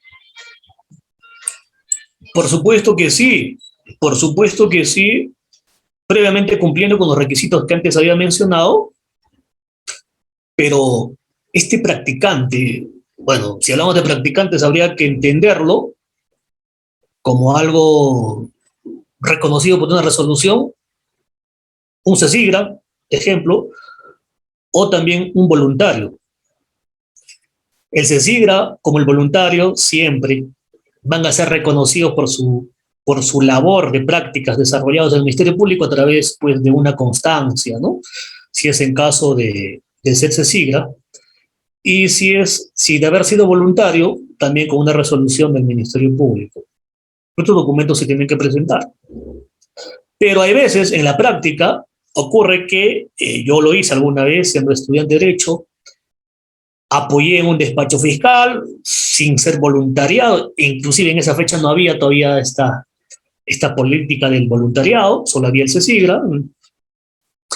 ¿Qué conseguí? ¿Qué gané? Apoyando en un despacho fiscal. Bueno, pues conocerme con la fiscal, conocerme con los fiscales, con los asistentes, que de alguna manera tenía alguna referencia, de repente era bueno o malo como practicante, ¿no? Y eso me podría ser útil quizás más adelante.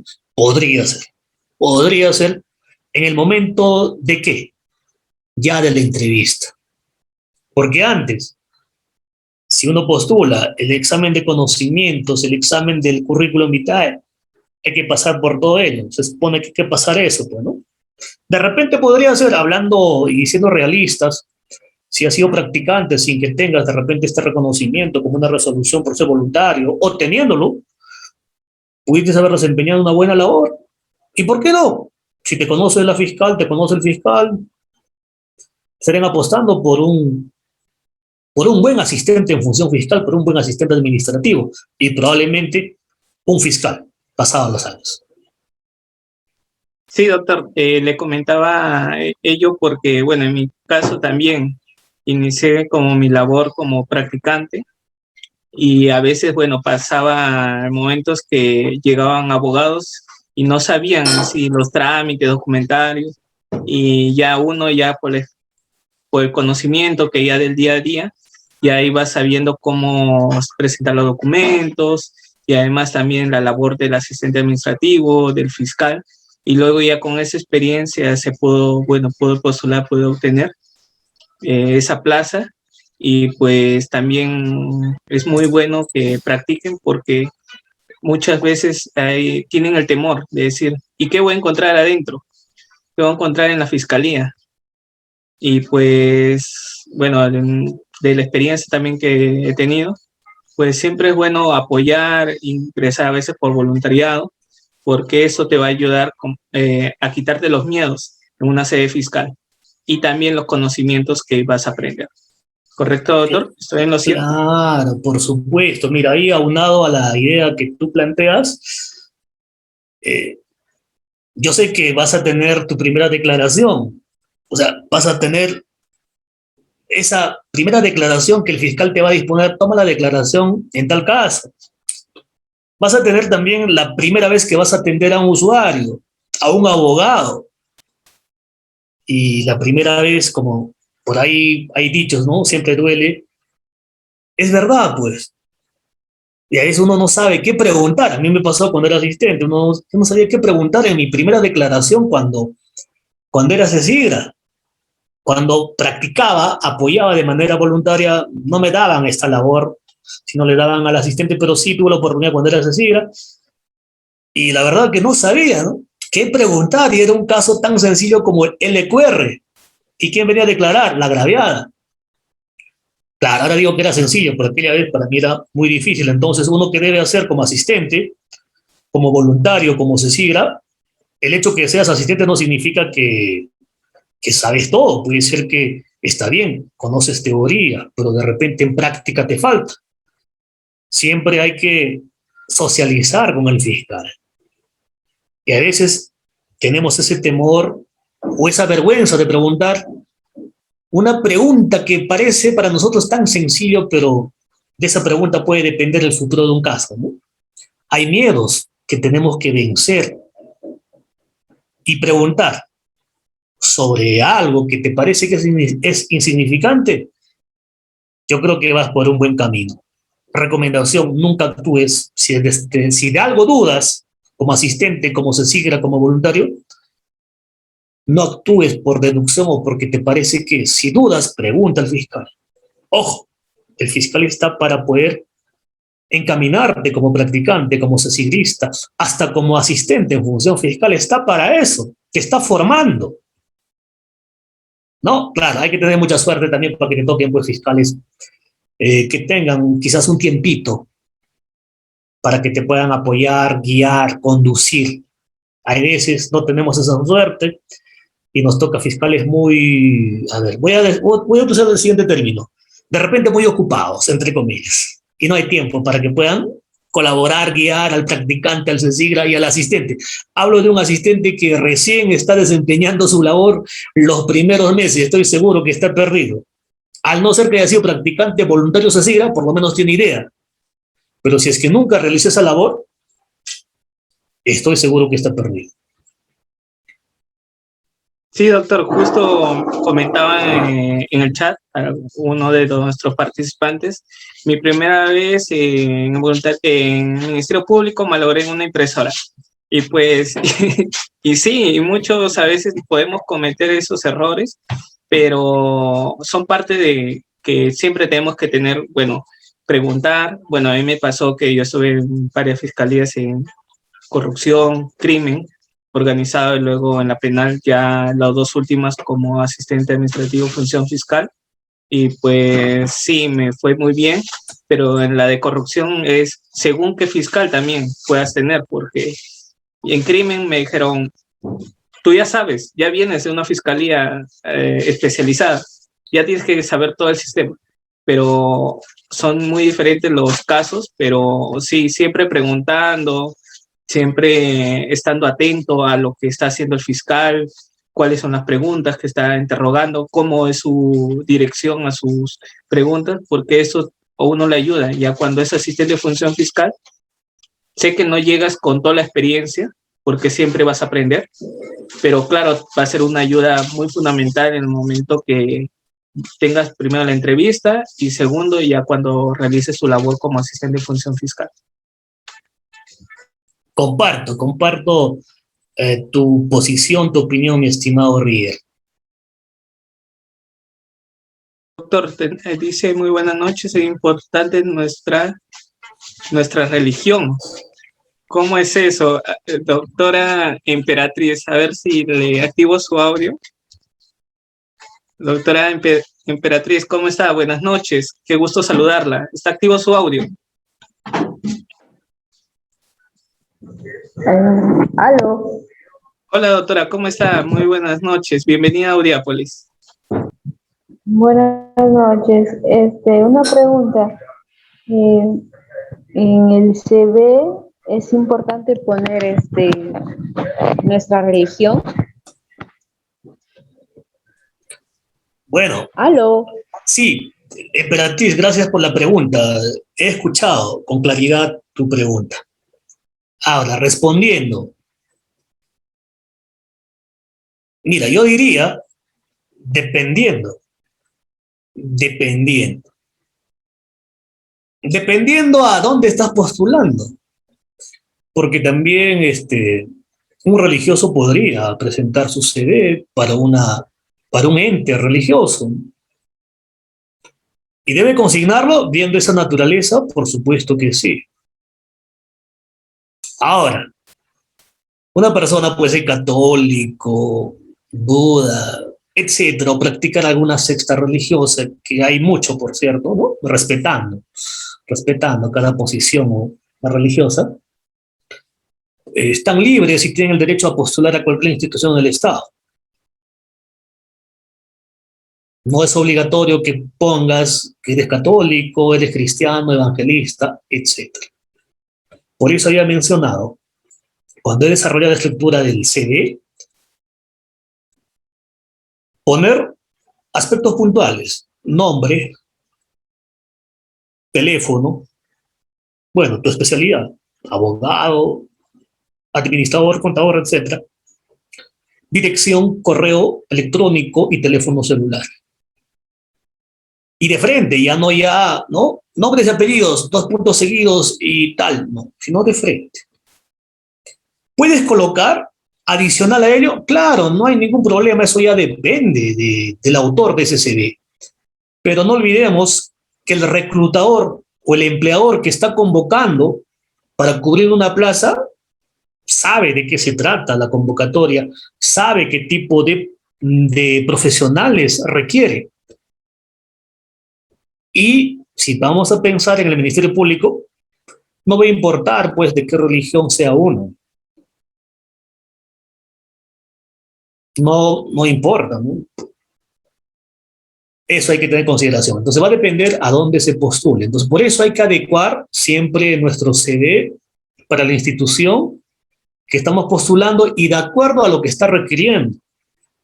Por eso decía, es bueno y es recomendable tener un CV general, global, ya listo, ya preparado, inclusive en estos tiempos, ya digitalizado con los documentos, ¿no? Con los certificados correspondientes. Cosa que si tú tienes una convocatoria para una ONG donde de repente es religioso y son católicos, de hecho, pues, ¿qué religión eres? Y así uno va seleccionando. Y también los documentos que tú vas a seleccionar para dicho CV específico, ya lo vas a tener en tu CV general. Día a día, conforme pasa el tiempo, uno se va capacitando, va obteniendo ciertos certificados. Y a veces tenemos la mala costumbre de tenerlo en el correo, de tenerlo en un folder si es físico, y ya nos esmeramos en confeccionar, en crear el CV el día de la convocatoria. Recién, ahí hasta nos olvidamos qué certificados tenemos. Ya te das cuenta cuando ya pasó la fecha, ya has hecho tu CV, ya presentaste, y se aparece por ahí un certificado y dice, ¿y esto por qué no puse? Para evitar ello, hay que tener ya digitalizado nuestro CV. Vamos actualizando, siempre hay un tiempo, hay un momento en el que hacer cotidiano para dedicarnos por lo menos unos 10 minutos, creo suficiente, ¿no? Ahí tu nuevo certificado, el nombre, quién lo organiza, y ya escaneado, ya lo tienes inclusive documentado. Eso es lo que yo hago por lo menos, porque ya me pasó muchas veces por crear mi CV justo cuando hay una convocatoria y me ganó la hora. Ahora tengo un CV general, global, entonces de acuerdo a ello, de acuerdo a las convocatorias, si quiero postular ya voy desmembrando, especificando. Y ya es más útil, mucho más fácil realizar en tiempo corto mi CV específico. Es una recomendación. Doctor, también es bueno que el que va a postular para asistente de función fiscal, claro, son más requisitos y debe ir dirigido para asistente de función fiscal. Igual asistente administrativo no hay tantos requisitos, pero claro, las capacitaciones tienen que ser dirigidas a lo que es a qué fiscalía. Y siempre es bueno también preguntar, bueno, eso es lo que opino yo, doctor, quizás esté equivocado, a qué fiscalía va y quiénes son bueno, los futuros que te van a evaluar para que sepas la dirección. Un ejemplo, a mí me pasó cuando fui a crimen, me dijeron, no, a crimen organizado piden estos documentos. Por ejemplo, toda la especialidad de crimen organizado, derecho penal, todo lo de la ley de crimen organizado, capacitaciones, a ello ando. Perfecto. Y presenté esos documentos y bueno, me sirvió bastante. ¿Está bien así, doctor? ¿O qué más sugerencias nos puede dar en estos aspectos? No, yo creo que sí, eso está muy bien. Estar preparado para el momento de que se tiene que presentar pues el CV. Y hay un error que a veces cometemos y uno se da cuenta ya cuando va desarrollando o va desempeñando es su profesión de abogado, ¿no? A veces uno en la universidad decide y dice, voy a ser penalista.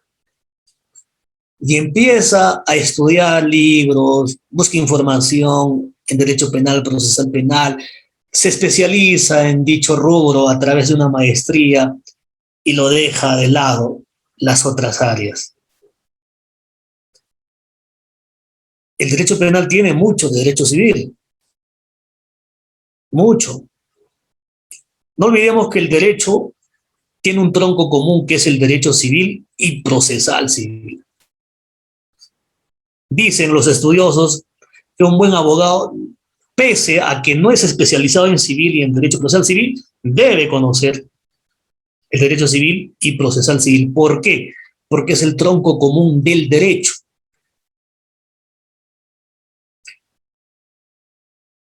Uno que de repente aspira y se relaciona más con el derecho penal, deja de lado estas cosas. ¿Y cuándo te acuerdas? Eres asistente, eres fiscal y por ahí habrá una denuncia, una investigación, a ver, por ejemplo, por el delito de usurpación. En el delito de usurpación vamos a tocar un bien jurídico llamado, pues, la posesión.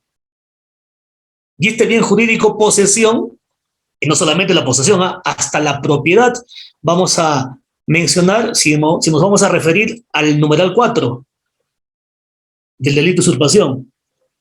Si mal no recuerdo, artículo 202 o 205 del Código Penal. E inclusive la usurpación ya protege la propiedad. Y uno recuerda, oye, ¿dónde he estudiado posesión? ¿Dónde he estudiado propiedad? ¿Y en qué consiste dichas instituciones jurídicas? Eso no lo has estudiado en teoría del delito. Eso no lo has estudiado pues en derecho procesal penal, en ejecución penal, no lo has estudiado.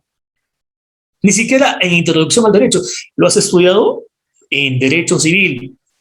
Derechos reales, para ser más exactos. Sí o sí tienes que recordar o revisar dicha institución. Igualmente, en el proceso penal peruano, ¿no? Ahí tenemos ciertas etapas y no olvidemos el proceso civil. Uno presenta su demanda, el accionante, el actor presenta su demanda, el juez califica la demanda, puede decirte admitido o puede decirte improcedente. Y si es admitido, el auto admisorio se emite, notifica a las partes para fines de que puedan responder o contestar la demanda. Eso conocemos por regla general lo que ocurre en el proceso civil.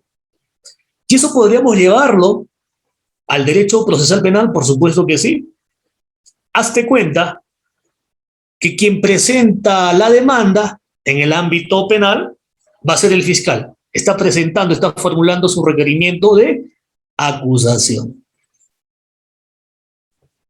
El juez, una vez en despacho obtenido el requerimiento de acusación, va a notificar a los sujetos procesales para que en el plazo de 10 días puedan hacer las observaciones al requerimiento de acusación.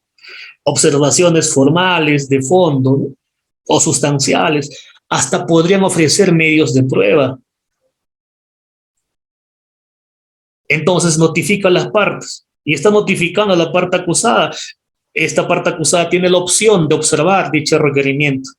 En otras palabras, está contestando el requerimiento de acusación. Y eso pasa en el derecho civil, en el derecho procesal civil. Cuando notifican al demandado, con la demanda del auto admisorio, tiene que contestar la demanda. Y este que va a contestar la demanda va a hacer las observaciones correspondientes. Hasta va a ofrecer medios de prueba, por supuesto que sí. Por eso digo, no olvidemos al derecho civil y procesal civil, que es el tronco común. Por más que aspiremos a ser 100% penalistas, si es que queremos usar ese término, ¿no? Entonces, eso sería una recomendación. Una recomendación. Estoy seguro, si uno trabaja en la fiscalía, en el ámbito penal o en cualquier fiscalía especializada, estamos muy mal si vamos a pensar que ya no requerimos del derecho civil. Es más, cuando aplicas esa lógica, estás ejerciendo, estás desarrollando el derecho penal, trabajando en el derecho penal, pensando, razonando. Mira que estás haciendo un parangón, el proceso civil con el proceso penal. Mira que estás haciendo uso de una institución jurídica llamada posesión, patrimonio, que corresponde a los derechos reales en el derecho penal cuando estás tocando o investigando un caso de usurpación. Importante este punto. Bueno, eso ya depende de cada uno, pues. Depende de cada uno cuánto se prepara, cuánto se motiva en crecer día a día en el mundo del derecho. Sí, doctor, porque muchas veces sucede que uno ya se tiene su currículum de acuerdo a las bases que te da el Ministerio Público, pero siempre es bueno adicionar documentos que te van a servir. Y en esto sí, en las fiscalías de crimen, los de corrupción que he vivido, sé mucho de la propiedad, sí, la usurpación. Bueno, en lo que es crimen se ve casi la mayoría de delitos y se ve también, pues ahí uno tiene que ir preparado también con su currículo, no solamente en lo penal, como usted dice, sino también enfocado en el derecho civil, en temas constitucionales también, pero que sean abocados en lo que tú vas a y a qué fiscalía vas a ir. Y de acuerdo a ello, sea un sustento adicional a los requisitos que te pide la convocatoria. Porque a veces te puede decir litigación, te puede decir derecho penal en caso de violencia, pero siempre es bueno si tienes uno constitucional en caso de violencia o de género, pues tengas un sustento adicional para que tu CV no solamente vaya suelto, como me dicen en la fiscalía normalmente. ¿Es correcto, doctor? Sí, por supuesto que sí, comparto tu posición. Comparto tu posición al 100%. Bueno, acá tengo una pregunta por parte de Santos Guevara y me parece interesante esta pregunta. No, buenas noches. Los documentos para el currículum, ¿con cuántos años de antigüedad nos sirven para el CV? En términos sencillos, ¿cuánto tiempo te puede servir un certificado, un diplomado, lo que sea? Varía, varía. El MP te pide, si mal no recuerdo, creo que te pide diplomados en los últimos 5 años. Ya, si mal no recuerdo. Si uno quiere postular para ser juez, para ser fiscal, a un concurso de méritos,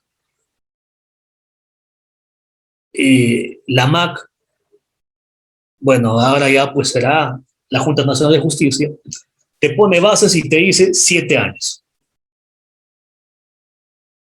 Tu diplomado, en, sea en lo que fuera, no puede ser, tiene que estar acorde, que corresponda a los últimos 7 años. Si ya estás en el octavo, noveno, bueno, pues ya no sirve ese diplomado. Se supone, si los certificados diplomados tienen un tope de validez, se supone que nos está diciendo indirectamente, oye, tú tienes que seguir capacitándote. Por el hecho que has obtenido tu diplomado en Derecho Penal, Procesal Penal, hace 10 años, eso no significa que a la fecha estés vigente con esos conocimientos que obtuviste hace 10 años. La norma, el derecho cambia día a día, ¿no? Cambia día a día, por eso hay muchas máximas. Ejemplo, abogado que no lee, cada día es menos abogado. Bajo esa consigna hay topes. Hay topes y un abogado tiene que capacitarse. Tómalo más o menos como si tienes que renovar tu certificado, tu diplomado, si es que ya estás fuera de aquellos años. Como yo lo estoy haciendo, por ejemplo. Tengo diplomados hace más de 7 años en Derecho Penal Procesal Penal y lo estoy renovando. ¿Por qué? Necesitamos actualizarnos día a día. Pues. Es una recomendación así, hay que tomarla en cuenta. Entonces, respondiendo a la pregunta de Santos Guevara Jara. Doctor, justo nos decían uno de nuestros participantes, en caso de los seminarios o talleres también y cursos de especialidad, preguntaba si qué entidades son válidas para estos seminarios, o bueno, para estas acreditaciones. Lo normal para lo que elaboran, bueno, el Ministerio Público y lo que hemos elaborado en el Ministerio Público, normalmente en sede fiscal y Poder Judicial, te piden que esté acreditado por un colegio de abogados, porque el colegio de abogados netamente pasa por una junta, quienes aprueban estos seminarios, más no los sindicatos. Los sindicatos normalmente son para temas de, bueno, los beneficios de los trabajadores, más no para emitir certificaciones para unos concursos, para concursos públicos o privados. Tener en cuenta eso, estimados participantes. Doctor, sí, pues, eso es verdad. No le quito más su tiempo. No le quito más su tiempo, doctor. Ya mire, llegamos hasta las 10. Muy interesante. Ya tienen la última recomendación, como ya el doctor nos decíamos. Tengan bien sus certificados, tengan ya juntados, pero tampoco no los tengan muy guardados, sino que si has llevado un diplomado, un seminario y has tenido una plataforma, vuelve a revisar, vuelve a leer, como dicen, a leer los materiales, porque si te quedas con esos certificados, el momento te van a decir, ya tienes este certificado, ¿qué has aprendido? Y pues lamentablemente es un recordario. Y pues uno tiene que volver a leer esto, conforme a esto, ya puedo postular con confianza, porque tengo que me acredite lo que me he capacitado. ¿Correcto, doctor? Claro. Aquí nomás antes hay algunas preguntas relacionadas en cuanto a la certificación válida. Hace poco, ¿no? Bueno, no hace poco, sino hace un buen tiempo ya la Junta Nacional de Justicia se ha pronunciado que los colegios de abogados están en esa capacidad de poder emitir certificados, diplomados, seminarios, etcétera, y estas son válidas.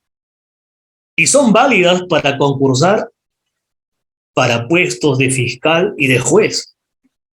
En esa lógica, si se puede lo más, se puede lo menos. Si uno va a postular para ser asistente en el PJ, en el MP, por supuesto que es válido, ¿no? ¿Había alguna duda alguna vez, toda vez que la SUNEDO había dicho que los únicos certificados válidos son aquellas emitidas por las universidades?